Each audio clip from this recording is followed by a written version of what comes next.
Nagluluto tayo ng pansit para sa birthday ni nanay. Lutong gulay para sa pansit.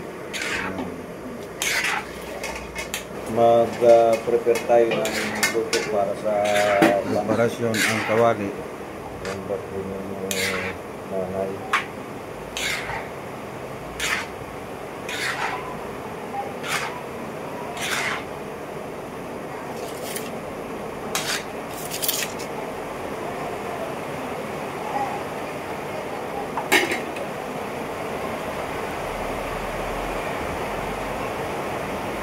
Sa lahat ng mga babati, ayun, bumati na kayo habang may panahon pa para bumati. Dalangin ko ay maraming wala na, umitit na. Right? Salamat sa lahat ng mga babati.